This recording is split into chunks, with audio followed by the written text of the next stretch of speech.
প্রতি বছরের ন্যায় এবারও রাজশাহী কলেজ ছাত্রদলের আয়োজনে আমরা রাজশাহী কলেজ মুসলিম ছাত্রাবাসে একটি ইফতারের আয়োজন করেছি এবং আপনারা জানেন কিছুদিন আগে আমাদের দেশনেত্রী বেগম খালেদা জিয়া তিনি ইন্তেকাল করেছেন। তার রুহের মাগফিরাত কামনায় আজকে আমরা দোয়া এবং ইফতারের আয়োজন রেখেছি।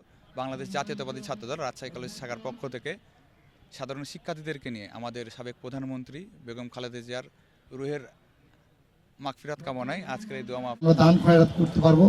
আল্লাহ রাব্বিল আলামিন আখিরাতের জন্য আমাদের সকলের সেই মনে আশা পূরণ করবে। পাশাপাশি আমাদের আপনারা আমরা যারা এখানে রয়েছি, আমরা যারা দল করি, আমরা যেহেতু একটা দলের সাথে সম্পৃক্ত আমরা রয়েছি, আপনারা জানেন যে বাংলাদেশের স্বাধীনতা সংগ্রামের জন্য, বাংলাদেশের মানচিত্রের জন্য আমাদের নেতা যিনি বিএনপি প্রতিষ্ঠিত করেছিলেন শহীদ রাষ্ট্রপতি জিয়া রহমান কি করেছেন আপনারা অনেকেই জানেন।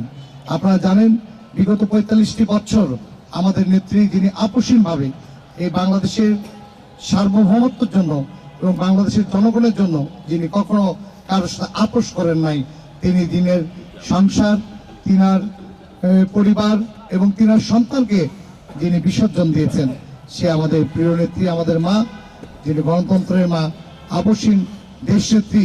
তিনি কিন্তু বাংলাদেশের মানুষের জন্য যে উদ্দেশ্য তিনি এই জীবন দিয়ে গেলেন, তিনি আজকে দেখে যেতে পারলেন না। আজকে যে গণতন্ত্র যে পদযাত্রা শুরু হয়েছে,